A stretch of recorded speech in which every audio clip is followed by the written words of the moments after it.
Hey everyone. For the participants in Europe, a very good morning. For the people checking in from Asia and the USA, a good afternoon or a good night respectively. We hope that you and your loved ones are safe and sound. If you were with us last week, happy to see you back and thank you so much for your support. For the people joining us for the very first time here, my name is Peter and I'm your host for this webinar series. I'm based in Singapore, where I lead the Asia operations for Nexxworks. And together with my colleague Nina, who is based in Belgium, and our speaker Ed in the Netherlands, we do wish you a very warm welcome. And we thank you for checking in for the second edition of this series. Now, for the people who don't know us yet, I'd like to give you a very brief introduction. Our mission at Nexxworks is to inspire and to connect innovators all over the world. And so we help organizations kickstart innovation, and we support leaders to prepare for what we call their day after tomorrow. We have a collective of international keynote speakers, and most people know us from the open and the tailor-made immersive learning journeys. We organize them all over the world, from Silicon Valley all the way to here in Singapore and everywhere in between. And so one of the topics on the menu today is how the Corona crisis has accelerated the development of products and new value propositions. And so in order to stay relevant in this new reality, also at Nexxworks, we've been pushing the release of digital products. And so if you're interested to learn more about how we can help you with our digital immersive journeys, do not hesitate to reach out to us. Now, before I introduce you to our speaker, Ed Sander, I would like to share a couple of practical considerations for this webinar. Today's session will take about 1 hour max, and as attendees, you are automatically muted. Your camera is disabled, but we do invite you to share all your questions with us. So therefore, you can use a Q&A tool at the bottom of your screen. My colleague Nina and myself, we're going to monitor the questions coming in, and we'll be moderating the discussion with Ed. We'll take as many questions live as we can. Now, the ones that we cannot address today, we'll be glad to answer directly with you afterwards. If you'd like to, you can also send us some private messages in case you would notice, for example, some technical glitches, if you have other questions not related to the content. Now, you can do this also using the chat function below. And now, I think very important to talk about technical glitches. So as you know, we are running this webinar series across 2 continents in 3 different countries. And so since we all work from home, like I guess most of you, please note that Zoom and the internet are heavily used these days. So bear with us if we experience some problems, some glitches. We'll really do our best to make it a very smooth experience. We will share the slides afterwards with you. And I'm also recording this session so you can send it to your friends and colleagues or have a look at it again. If you couldn't attend last week's session with Jan van Loon, and if you're interested to see it, we'll also send a link to you in the same email. And then also, of course, do not hesitate to reach out to Ed or the Nexxworks team afterwards if you think we can help you. We're very happy to discuss that. Now, as you know, this is a webinar series of 3. Last week, Friday, we had Jan van Loon, who is living in Shanghai. And Jan, he gave us a better understanding of the socio-political context, and he also illustrated with some personal experiences as he'd been witnessing the crisis from within China. Next week, Friday, at exact the same time, we also have our Nexxworks China expert, Pascal Koppens, with us. And Pascal, he will explain how China has embracing innovation in times of crisis, what we can learn from a strategic perspective, but also what kind of opportunities we see in this new reality. For today's session, we have Ed Sander with us. Ed has been living in China for a couple of years, and he got fascinated by the country and especially its approach to social media, e-commerce, and digital innovation at large. So his passion project really turned into a full-time job. And as a keynote speaker, a consultant, and an organizer of learning programs in China, he really loves sharing his passion and his knowledge with us. So in the next coming hour, we're going to dig deep into Chinese tech, how existing business models have been accelerated, how they've been put at test, how new business models have been emerging, how technology enabled healthcare, but also how technology has been facilitating the millions of people in China been working and living in quarantine, actually the same as we've been now witnessing in Europe and the US. So we sincerely hope that these insights will help you to uncover some business opportunities or at least inspire you. A very good morning, Ed, in the Netherlands. Welcome, and Good thank you morning. for joining us. How are you doing? Yeah, I'm doing fine. It's a sunny and supposedly warm day out here in the Netherlands, even though it might look like I'm doing a walk on the Great Wall today. So it's a perfect day to do some social distancing, stay inside and stay safe and do a webinar. And thanks for having me on this series. Very welcome. Thank you for joining us. Ed, what's on the menu for today? You've prepared a couple of topics you'd like to discuss with us. Could you maybe run us through the program of this webinar series? Yeah, so what we're going to do is I've written a series of, by now, 7 articles about how tech is being used in China. We've made a selection of these topics, and later on I'll give everybody a link where you can read the rest of the articles. But we selected how technology companies, especially internet companies in China, are helping fight the virus, so tech to the rescue. We are looking how apps are being used in healthcare, how delivery companies in grocery delivery and in e-commerce had to change their business models and had to adapt to the crisis, and how brands and merchants and all kinds of different companies had to find new marketing and sales channels to keep their business going in these difficult times. Okay, super. Now, before we dive into all those topics you have for us, I really think it makes sense to introduce to the viewers some of the big China tech players. So we get kind of like accustomed to the names that you're going to use today. And most people for sure know Alibaba. Some have heard probably about JD, but there's plenty more than that. So can you run us through some of the key companies in the game that we should know about? Yeah, no problem. Like you said, most people will know Alibaba and will know that there's a lot of different divisions and sectors within Alibaba. So you have Taobao and Tmall, which are their C2C and their B2C e-commerce platforms. You have Ele, which is their meal delivery division.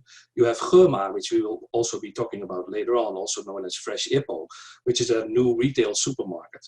Then you have Cainiao, which is their sort of logistical smart network, where they work together in a joint venture with lots of logistical service providers in China. And you have Ali Health, which is their healthcare division. So that's just part of the Alibaba group, but the most important part that we will be talking about today. Now, one of the big competitors for Alibaba is Tencent, and most of us will know Tencent from the WeChat super app, which will also be discussed in this presentation. But they are also very big in gaming, and of course, with lots of people staying at home, they had a great uptake in their gaming business. Another big competitor of Alibaba is JD.com, and they are the biggest e-tailer in China. They do e-commerce as well, but unlike Alibaba, which has a marketplace platform business model, so they don't buy goods and resell them. JD.com is actually more like Amazon, where they purchase the products from the brands and the manufacturers and sell them on their platforms. Meituan Jianping is a big competitor for Alibaba's Ele, because they are also in meal delivery, but they are active in travel as well and in shared bikes, whereas Didi Chuxing is more like China's Uber. So they are a ride-hailing company. And as a matter of fact, a few years ago, they bought up Uber China. And the final name I want to mention is Ping An. Ping An is an insurance company that's also quite active in fintech these days. Okay, great. Thank you for the introduction, Ed.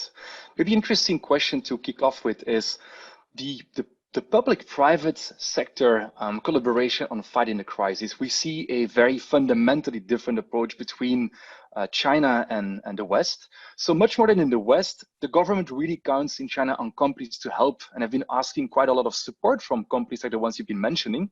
So can you maybe share us a couple of examples on how Alibaba, Tencent, or JD has been supporting the Chinese government in the crisis? Yeah. Well, this collaboration has been really remarkable. And like you said, there's 2 sides to this story. First of all, the government quickly asked all of the tech companies to do their best to join in the fight against the coronavirus. And there's also, of course, a very collective spirit, much more in China than here in the West. At the same time, these companies were doing all they could to help out in the crisis situation already very early on during Chinese New Year, when a lot of cities went into lockdown. And you see two big chunks in the support they were giving. On one hand, they were supporting the merchants on their platforms, because all of the companies you see here on the right side, their logos, they are actually platform-based companies, most of them. So what they were doing is they were offering all of the merchants free tools like office collaboration, video conferencing, live streaming, which we will see later on. And they were also making it easier for people that were not selling their products and services on their platforms to join. So they lowered their requirements for signing up for these platforms. At the same time, they were also giving a lot of financial support. So they waived a lot of commissions and a lot of service fee that they normally have towards the merchants. And they offered them low interest or even free interest loans and all kinds of extra insurance against the coronavirus, especially also to a lot of the couriers, the delivery men, which we'll see later on. So that's some of the things they did towards the merchants, but also the farmers. They helped a lot of farmers to continue being able to sell their products into the cities where most of the middle class consumers are. So that's one chunk of the thing. The other thing is that they started offering a lot of philanthropy. So they were setting up funds for hospitals. They were also setting up funds for purchasing lots of like face masks and suits, protective suits for medical staff. So we saw that as well. And Meituan Dianping, for instance, did a lot of free meal delivery towards hospital staff. Now, one thing that you have to keep in mind is, yes, this is a reaction to what the government asked for. At the same time, it's also doing a lot of good for their public image, because some of these companies have had quite substantial scandals in the past couple of years, and I won't go into the details of that, but they had a lot of trust to win back from the overall citizenship in China. So this is also used as like a big PR boost for these companies at the same time, while being part of the collective fight against the coronavirus. Okay, that totally makes sense. And we see also kind of philanthropy coming up in Europe. Do you see a difference between the East and the West in general? Is there like a different approach? Well, one of the things is that in China, you saw it happen immediately, and everybody basically seems to expect that of the private sector. That it's not just the public sector responsible for solving this problem, but the whole private sector has to do their part in this fight as well. And I see that happening much quicker than we see here in the West. Okay, great. Maybe we can run to the next topic, or actually the tech in health, which I think is a really interesting one. By the way, I've loved reading your blog, and I find it really fascinating. And so, you know, to give like an introduction to the audience, so even much more than in the West, for the people who don't know China that well, Chinese daily life is really managed in various ways online. People are using what they call all-in-one applications like WeChat, where you have different types of things coming together. And they were also the first one to come to the rescue in the crisis. And they've been developing new functionalities, new applications. Could you run us maybe through some of the most interesting examples you've been seeing appearing over the last months? Yeah. Well, one of the things that we've seen is that the tech companies that I just discussed start offering free consultations to the citizens. You have on this slide, you have JD Health, Ping An Good Doctor, Ali Health, which is of course part of Alibaba, and WeDoctor, which is supported by Tencent and WeChat. And what you saw is that very early on, already quickly during the outbreak of the virus in Chinese New Year, when a lot of cities, especially Wuhan, went down in lockdown, they started offering free consultations through their apps. And to understand this, you have to understand a bit what going to a Chinese hospital is like. Fortunately, I only had to do that once, but that took me like most of the day, because you don't have general practitioners in China where you like the first line support. You immediately have to go to a hospital, and most of the times you try to make an appointment with a specialist. You have to sign up for that, you have to wait for that, and the doctor gives you a receipt, then you have to pay somewhere, and then you have to go to the pharmacy and you have to pay again. So it's something that can take like a full day. And this picture that you see was taken in 2014. This is like a normal situation in a hospital. And you can imagine that with the corona crisis, the hospitals were completely overwhelmed with the number of patients. But some people were also going to the hospital just because they were worried, not because they were necessarily sick. So what happened is these tech companies started offering free consultations apps inside their existing functionality, inside their app. Now, this is an example of WeChat. So what Tencent did in the WeChat app, in the super app, they included a health section in the WeChat wallet. And if you would open that, there would be all kinds of functionality. One of the important things is that you could do a self-consultation with a chat app. And that would tell you, don't worry, there's nothing to worry about. Or if you seemed like a risk, go and contact the doctor. You need to go to the hospital. So this already took away a lot of pressure from the hospitals. If you still were worried, you could even get an online consultation, as you see on the right, with an actual doctor through video calling or video conferencing. Most of these consultations, especially when you were in a risk area like Wuhan or Hubei province, were offered for free. So again, to sort of relieve the pressure on the medical sector. What you could also do in these apps, of course, people want to, as you might notice yourself, people want to stay informed about what's happening with this virus, how is it spreading. So in these apps, you can find the latest virus statistics, but people want more tailored and more relevant information for themselves. So in the middle screen, you see how they can select their own province, and then every day you would get a push message with like the latest statistics for your specific province or your specific town, if you're living in Shanghai or Beijing, for instance. So, yeah. sorry to interrupt you for a second. We see a very interesting question coming in from Simone van Nerven. She's asking this: I would never trust Facebook or Amazon with my health data. And I guess I'm not the only one here in the West. Do you think that it will be more difficult in the West for the large tech companies to offer these kind of health support solutions? I think it's a very interesting, very relevant question that really goes down to the level of trust that we have in tech companies to share this kind of very sensitive data. What's your take on this? Yeah, well, the big difference in China is that any information that you will find in these apps, like healthcare information or news, has to be supported by the government. And in many cases, it actually comes from a government organ. So it's not the private companies that are making up this content themselves. They are also responsible for taking off fake news from the apps. So this is really driven by government organizations, but these government organizations are using the private tech companies to distribute the information to the public. So it is more like a collaboration. And although people might think otherwise, Chinese people on average have a very high trust in their own government and in their own government situation. So unlike here in the West, we wouldn't trust Facebook with this kind of data, but in China, people are quite used to doing this. And I think it's a very beautiful bridge, what you just said, to a question coming from Catherine. She's asking, is this possible because of more flexible government regulations? So it's the opposite side, and how is the regulatory framework from a government perspective?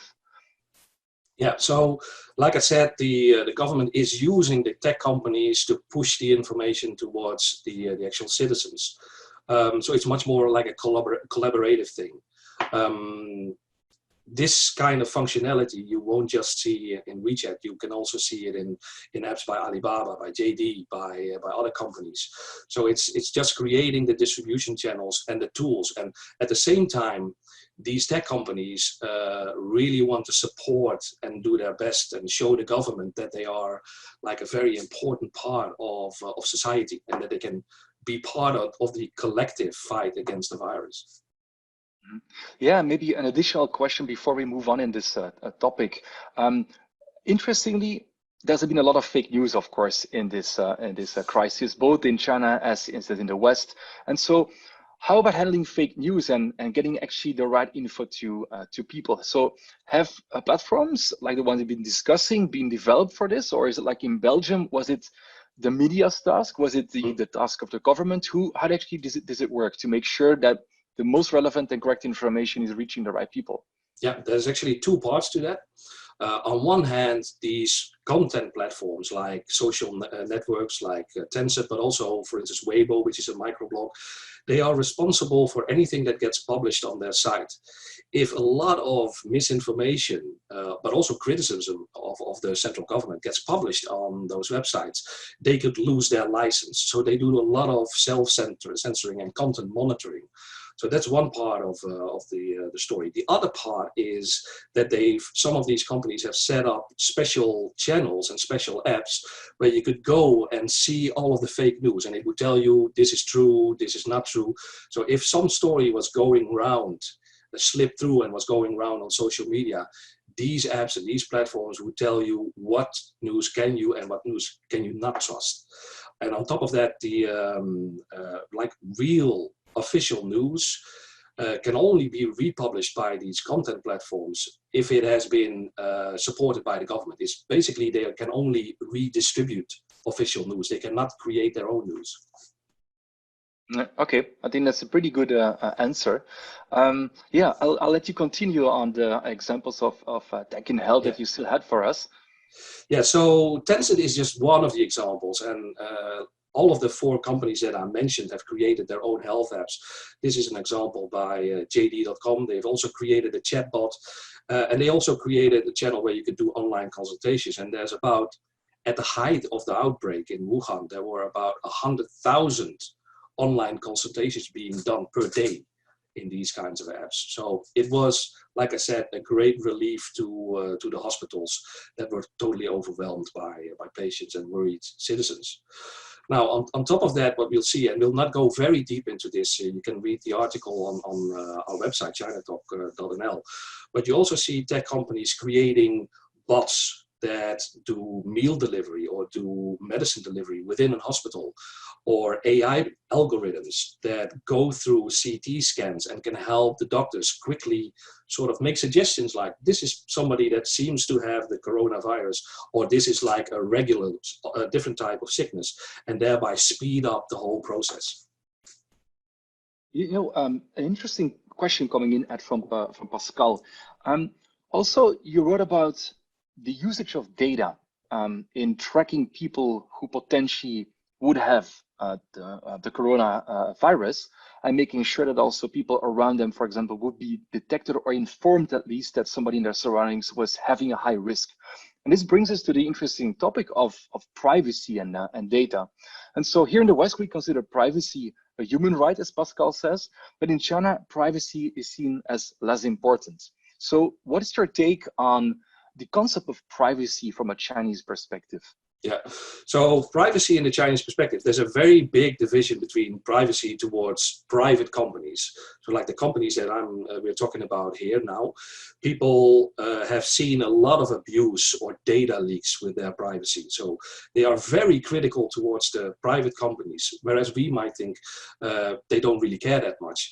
It is true that they are more willing to exchange personal data for all kinds of convenient apps, but they are still quite worried about these private companies.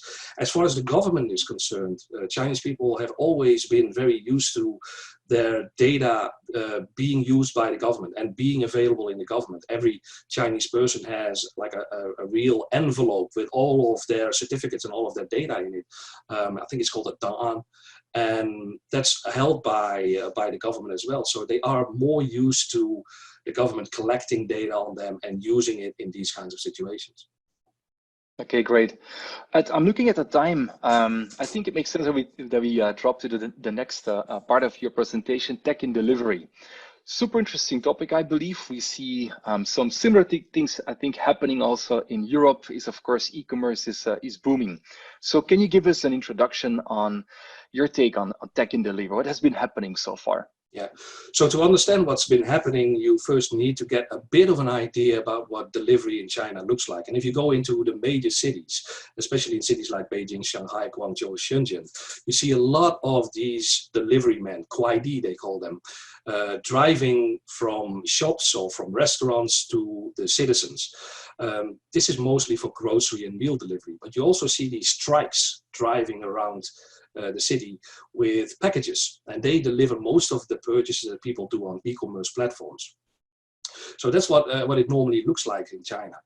What we've seen very quickly during Chinese New Year and the outbreak of the virus is that people started staying at home and their consumption patterns completely changed. So certain e-commerce categories went down, for instance, meal delivery.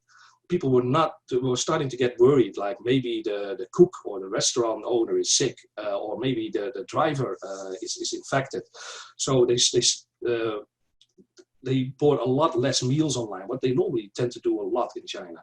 Also, very popular categories like apparel and fashion were sold less than under normal circumstances, probably because people thought, well, I need to stay inside, so I don't necessarily need to have any new clothing.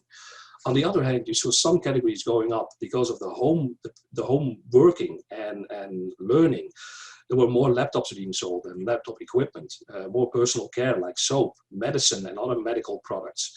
And because people needed to have something to do, especially during the Chinese New Year, which was extended with 1 week. So people were spending a lot of time at home even before they started working from home. People watched a lot of online movies and played more online games than normally. And they also bought a lot of home beamers so they could just project that movie on their wall and still have sort of the feeling that they were in the cinema. They also tried to stay in shape by buying more fitness equipment. And maybe the most interesting one is grocery delivery, which completely exploded because people were only allowed to go out maybe every 1 or 2 days to buy groceries in the cities that were on the lockdown. And as you could see on the right, some of the supermarkets was completely overwhelmed by the demand for grocery delivery. And that's a quite interesting aspect that happened and that might stay after this crisis. JD saw an explosion in the number of fresh products that were sold on their platform. And as a matter of fact, all of the grocery delivery companies that you see in the slide, they all saw a great uptick, a great growth in the number of orders they received for grocery delivery. Now, there's one that I want to pick out specifically, and that's Hema, which you see on the left here. Hema is part of the Alibaba ecosystem. Alibaba, I think they started in 2015. They started creating these amazing supermarkets with lots of fresh food, fresh fish.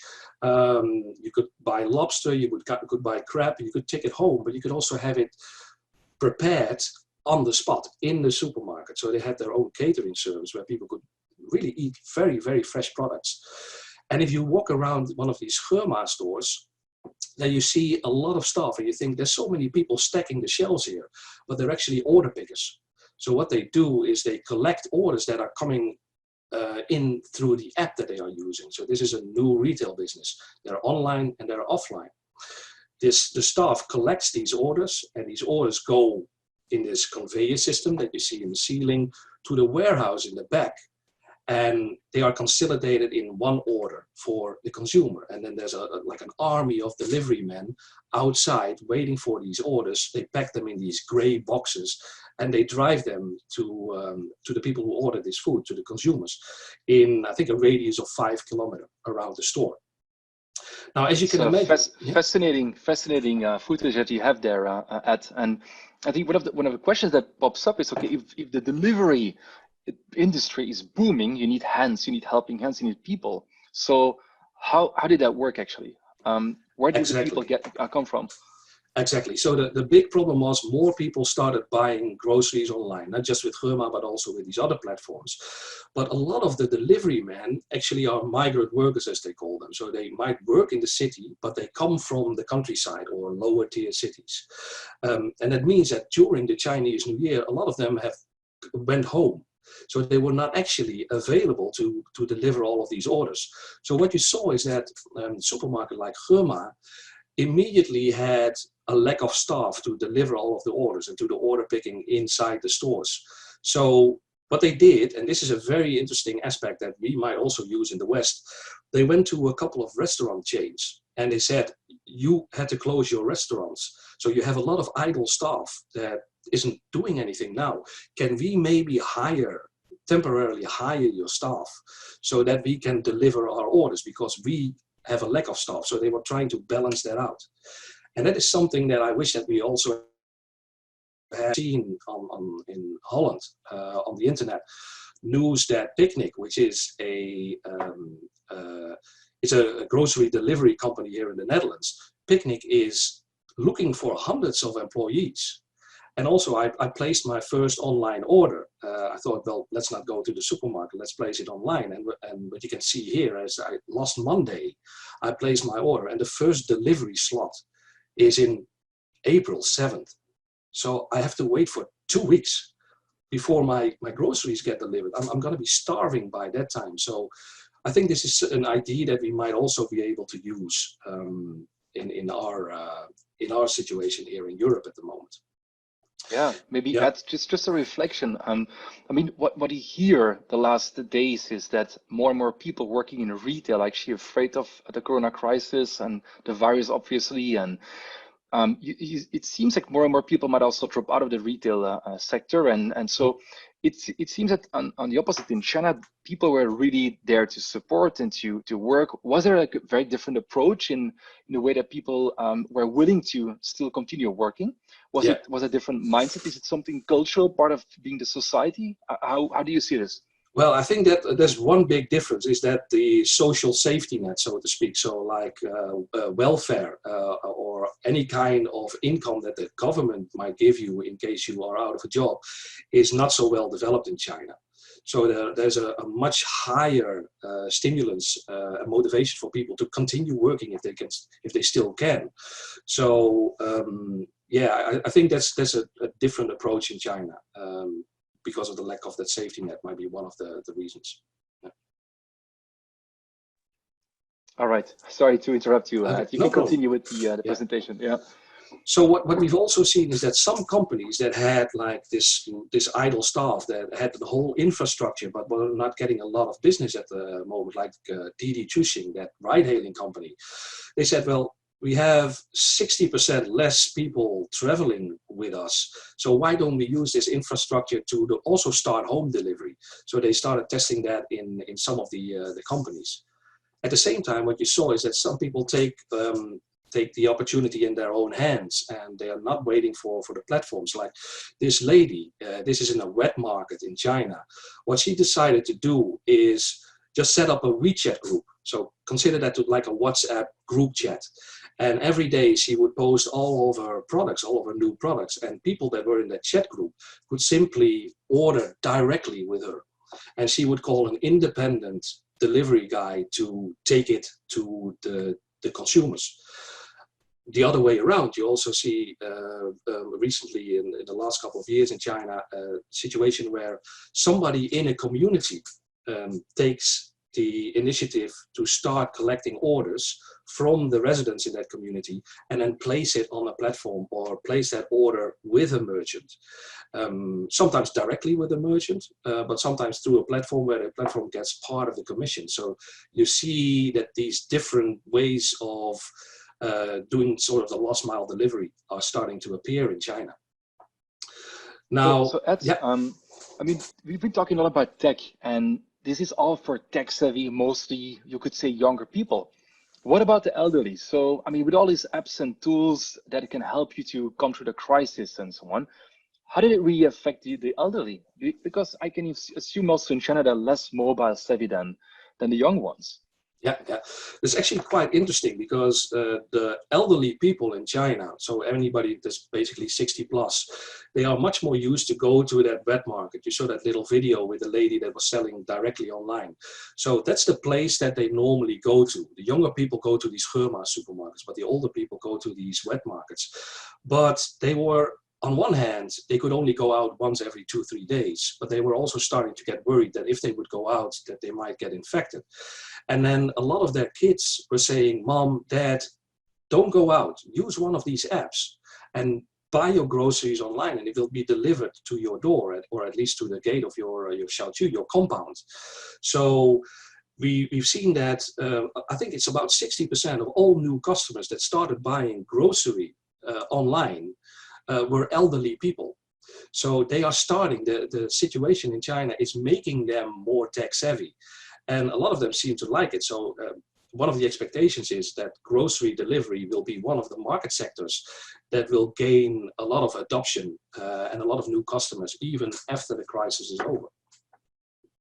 Yeah, interesting. I think for many business models, for many, you could say technologies, this has been a giant test, right? And we've been seeing this acceleration coming. Now, there was a question from Katrien that came in, and maybe it's a bit going back to some of the things you just discussed, but she actually asked, when you hire staff from other companies, how does it really work from a regulatory perspective? Do you have any insights on that? Yeah, it's not really related to tech as such, but maybe you have some ideas on how does it really work. Yeah, it's very important from a practical side, of course. And what happened is, if you take, for instance, Alibaba's Hema, they had a deal with a restaurant chain called Xibei, I think they were called. And they started hiring the Xibei staff. But the government said in these kinds of constructions, in these kind of collaborations, they said, Xibei, so the original employer, remains responsible for paying the wages and paying the social security payments. So the original employer remains responsible, but the work hours and the workload is determined by, in this case, Alibaba's Hema. So they didn't pay the staff, the original employer kept paying them. And then probably there's, of course, like a deal between Hema and Xibei where Alibaba pays Xibei, but Xibei remains responsible for paying that staff. Okay, thank you for answering that question, Ed. Yeah, I'd like to let you continue on the couple of examples you still had for us. Yeah. And at the same time, I think also a reflection on my side, which is, I mean, this is all about speed, right? China has been known to be a country that in terms of technology and advancement is at an immense speed if you compare it to the West. And so the things that we've seen so far, is it something that just appeared during the Corona crisis, or was the foundation already laid before? What's your take on this? Well, there's a lot of things that were already going on. Like, for instance, this community group buying was something that has appeared a couple of years ago, maybe 2 years ago. But you see that under the circumstances of the Corona crisis, it's growing much faster. People start seeing the actual advantages of these kinds of platforms and business models. And I've got a couple of examples that I can show you where we can also see that things that were already sort of in process of being developed are starting to appear now much quicker. So I was talking about the delivery men, and the delivery men were no longer allowed to actually go inside the compounds, the xiaoqu, the living areas, which are normally surrounded by a wall and have a guard at the front. So they had to leave their packages outside the door, as you can see in these pictures. In certain cases, they even had to completely stay outside, and you see these men with their trikes, these delivery men, and they have their packages spread out, and they would call the consumers to actually come outside. So this is like a very low-tech way of doing things. There's also high-tech things. So JD Logistics made this autonomous driving vehicle, which drives between a warehouse in Wuhan and a hospital. It's only about 600 meters, but it drives up and down to deliver medical supplies and medicines. And if it arrives at the hospital, then somebody will have to type in a code on the screen, and then a door will open on the side of this cart, and they will be able to take out the medical supplies. Now, Meituan Dianping, that meal delivery and grocery delivery, has something comparable, where people place their order through an app, and then the staff put it in this cart. Now, this will be then delivered to the people that place an order online. These are not things that are completely new. China was already working on this for several years. But what you do see, you see two things. The Corona crisis accelerates this. But at the same time, it's also used much more in PR messages, because the tech companies want to show off that these things can be very helpful during a Corona crisis. So it's also partially a PR story. Another PR story, which you can see here, is JD has already been delivering packages in very remote areas by drones. Now, there was an area in north of Beijing where there's normally a ferry that takes the packages to a village, but that ferry had to be closed because of the coronavirus. And they started using these drones to deliver these packages to the villages. This is not something new. They've already been doing this for a couple of years. But you see that the Corona crisis situation accelerates the rollout and the launch of these different types of things. So it is something that was already happening, like the robot delivery carts, and even JD has been testing a setup where a drone delivers a package to a delivery hub where an autonomous car picks it up and drives it off to the actual recipient. Then again, you have to keep in mind that it is PR, and it might not always be as gigantically rolled out as the tech companies might want to have us believe. So the JD.com card, there's only 2 in Wuhan at the moment. And the Meituan Jianping card that delivers groceries, there's also only 2 in Beijing. But sometimes it looks like China is very, very far ahead, whereas it's actually still experimenting and testing. But what we do see is they experiment and test much quicker than we normally tend to do in the West. Yeah, indeed. And I think at the same time also they're pretty strong in their communication. I wouldn't call it really propaganda. Maybe that's a bridge too far, but nonetheless, they're really strong in sharing those examples to the world. And that makes me think, so, I mean, what we've seen now, extremely interesting, but what are your takeaways for Western companies? So companies that are in this situation today in Europe and the US, inspired by the Chinese learnings that we've seen, what would you advise them? What are some takeaways for you? Yeah, well, one of the big things, and it's not just related to the Corona crisis, but what we see in China is they test much quicker and they learn from the experience in the test. They have an approach, it's sometimes called chabuto, like it's good enough to start testing it now. In the West, we might call it like a minimum viable product. It's just good enough. It's not perfect, but it's good enough to start testing it in real life. And the Chinese do that much more, and they learn from all of the growing pains that might still be present in their product or in their service, and then they continue to improve it. Whereas we in the West, we first want to create that perfect solution and then launch it. It's also because as consumers and as citizens, we are much more critical. We want something to be working perfectly when we start using a new product or service, whereas Chinese people are much more used to things not being 100% yet. But at the same time, they are very tech savvy, and they like the digital platforms and all kinds of apps. So the adaptation of these kinds of things is much higher in China at the same time. Absolutely. And so makes me come to the next topic you'd like to address is sales and marketing. I didn't tell it in the introduction, Ed, but you have been working as a marketing expert, as a CRM expert for quite some years now. So I guess this is a topic which is close to your heart. And I would love to hear your examples on how technology has been used in marketing and sales in China, because I find them really fascinating as well. So please go ahead. Yeah, so what we've seen in China is during the crisis, a lot of shops, of course, had to close their doors, either because they were asked to do so, or they had so little customers that they just decided that there wasn't any sense in keeping their stores open. So probably, unfortunately, I haven't been able to go to China this spring. I was supposed to do a study tour now, but the current situation keeps me at home. But otherwise, I think that if you would go to Nanjinglu in Shanghai, a lot of shops would be closed and it would be completely deserted. So what you see is that under these circumstances, a lot of brands and retailers are looking for different ways to do their marketing and sales. All of a sudden, and the question is if it's all of a sudden, or is this was already something in the making and has just been accelerated again by the crisis. But a brand like IKEA has been having lots and lots of stores all over China for many, many years. I think they've even been active for 10 to 20 years already in China, but they've never had an online shop on Alibaba's Tmall platform. And a few weeks ago, they opened up their first store just to have a sales channel, because all of their shops were closed. And they found that hundreds of thousands of people immediately started following their Tmall account.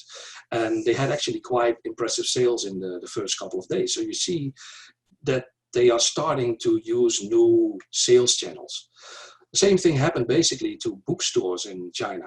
So 80% of the bookstores in Beijing had to close their doors.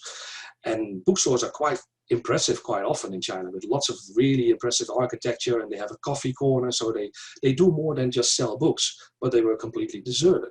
So what they did, some of them teamed up with Meituan Dianping, which you might remember as one of the grocery and meal delivery companies. So they opened up a virtual store in the Meituan Dianping app, and people could look for a book, purchase it online, and Meituan Dianping, just like with the groceries and the meals, would go to the bookstore to pick it up and bring it to the consumer. So they created a new sales and distribution channel by teaming up with one of these tech companies. And one of the maybe the most interesting things, which you slowly also see happening in the West, is live streaming. And one of the most prominent live streaming platforms is Taobao Live. Now, Taobao is the C2C e-commerce platform of Alibaba. And when they started with Taobao Live about 4 years ago, these merchants could actually broadcast themselves showing all of their different products that they were selling. And especially in fashion, as you can see on the left, this became very popular. And the conversion rates were very high. People that were watching a live stream like this can, in this screen, immediately click on a button and purchase that item and have it delivered, sometimes within a day. So that's can you also share something about what it is was interesting to also generate revenue, because it seems like this is great in terms of communication, brand awareness, connection with your consumers, but is it really like a channel that really generates good revenue as well? Yeah, this has been something that has been exploding. So originally, live stream was something that was mainly done by internet celebrities that were broadcasting themselves, and they were singing and dancing. So people that watch these channels, when it was still internet celebrities, they could give virtual gifts. So on that platform, you could buy like roses or a sports car or all kinds of like virtual gifts that you could give to a live streamer. And the live streamer would then receive part of the revenue from the sales of these virtual goods. For people that find that interesting, there's a documentary called The People's Republic of Desire that shows this whole thing. And it's amazing because a lot of, in the business model, it is also based on people wanting to give very expensive virtual gifts because that gives them what they say in China, mianzi. It gives them a lot of respect towards the other people on the platform. But what we've seen after the internet celebrities and after the e-commerce is that now under the corona crisis, more different types of businesses also start to adopt live streaming. So it's not the brands are starting to do more brand building because they have to close their flagship stores. The merchants were already doing it. There's gyms that are live streaming fitness classes. The clubs and the festivals that cannot have their events at the moment, they are live streaming their artists, but also their DJs. And in case of these DJs, the DJs can receive these virtual gifts and they can make hundreds of thousands of dollars in one DJ set if they have enough people that are viewing their stream. And if everybody gives them like 10 RMB, and you have millions of people watching, you can make a lot of money that way. But there's also I've got a question coming in from Maro. He's asking, how is the demand during the lockdown? Were people interested to buy from stores like IKEA or other platforms? It relates a bit back to the topic that we had before, Maro, but I'll let you answer, Ed. I think it's interesting to make like a comparison between, for example, what you shared about clothing, let's say electronic products, etc., and food. So maybe you could kind of give like an insight to Maro again. Yeah. So live streaming is actually quite a good example in that case, because there are certain businesses that will see their sales going down, like we've seen with apparel, like we see with meal delivery. Other categories are going up, like grocery delivery. But that doesn't mean that if you cannot sell your product at the moment, that you cannot maintain contact with your customers or with your potential customers. So another way to create business is maybe you're not selling the product now, but what you're actually doing is you are filling up the sales funnel and you're doing lead generation. So what we see in live streaming, for instance, is that car dealers, real estate agents, and tourist attractions are also starting to use live streaming they won't sell any cars, they won't sell any houses, and nobody will come to their museum at the moment, but they are making people interested, and they are creating a funnel of leads that they can pick up after the crisis and see if they can convert them into actual sales. Does that answer the question? Because then I can show some actual examples of that. I think so, but I would actually propose is that we ask Mario if he has other questions. He can use the Q&A tool. I'm also quite conscious about time. We have about 10 minutes to go at. So maybe if it makes sense to you, we can have a look at some of the examples that you still had for us. Yeah. We can run maybe a bit faster through them to make sure we have still enough time for the wrap up as well. No problem. We can go through this quite quickly. So, like I said, there are companies that are using live streaming, but also virtual reality, for instance, at the moment, to keep their business running or actually to create that sales funnel. So, real estate agents are using virtual reality so people can actually go and watch these homes online instead of having to go there physically. This is something that they've been doing for quite a long time, but now they've seen an increase in usage of these VR and live streaming tools. The same thing happens with tourist attractions. Here you see the Suzhou Museum, and this lady on the right, she's actually a guide in the museum, and she's walking around live streaming the collection and the exhibitions in the museum. Thereby, the museum itself is deserted, but she's creating interest for people that say, oh, I want to go there. As soon as this corona crisis is behind us, I want to go to Suzhou and go to that museum. But what they also found is that at the end of their live stream, they were showing some merchandise and they were showing some souvenirs. And they had a multiple of the normal sales that they have on a regular day when the museum is actually open. So they created that new revenue stream and they made a lot of people interested about the museum. And then the final example is farmers. Now, this is also something that has been going on for quite a while, where farmers are live streaming themselves from their farms, showing the actual products. And here on the right, we see a mayor of a county that is supporting his farmers by helping them sell mangoes online. And if this is done in Taobao Live, you can actually immediately purchase it and have it delivered in the city. So again, this is a program that has already been running for a couple of years, but the corona crisis has made this much more efficient and effective way to selling, to continue to sell products. And as I started out at the beginning, this is also one of the ways that companies like JD.com and Alibaba are supporting the farmers and helping them to maintain their income.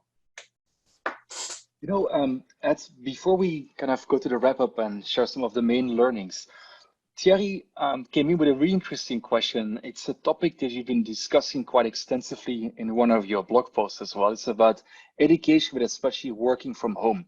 And so Thierry is asking, many companies in Europe are struggling to get their teams operate virtually. So did China use specific technology to have better performing teams like beyond Skype, Zoom, and Teams? Yeah. What are the insights that you've gathered over the last weeks on what kind of platforms have been used?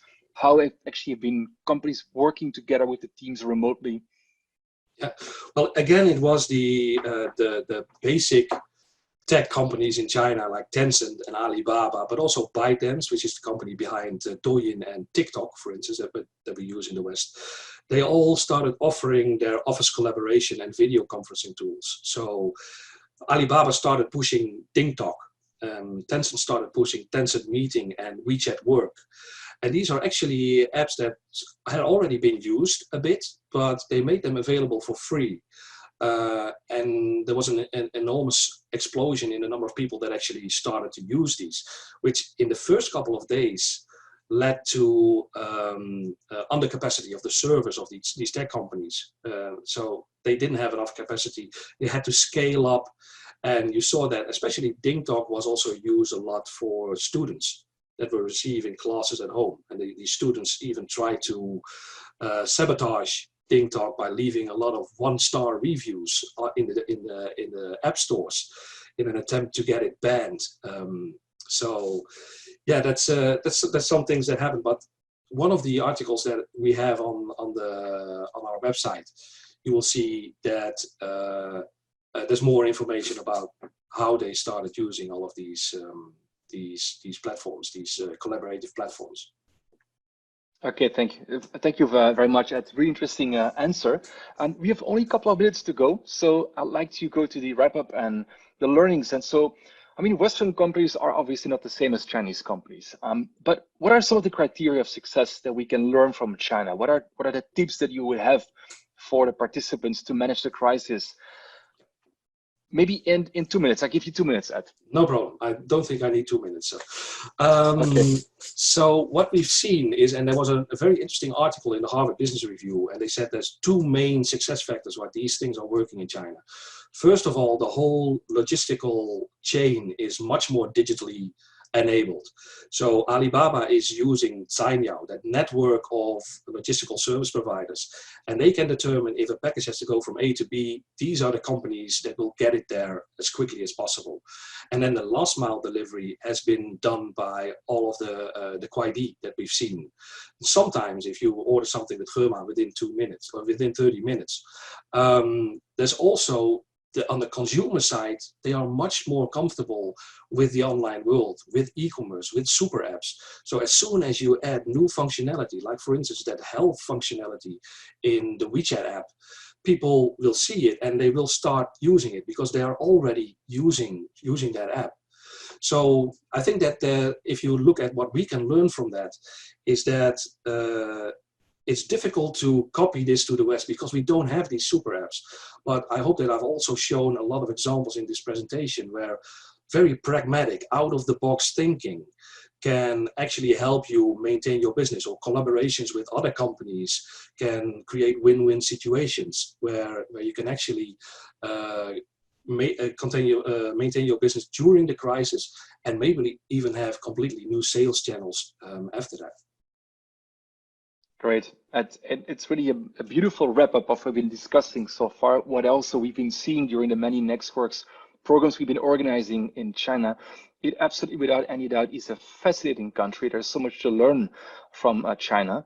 And so let's hope that soon we can start traveling again. And with that being said, we're reaching the end of the session. So Ed, thank you so much for joining us and for sharing your insights. I found it personally really, really interesting.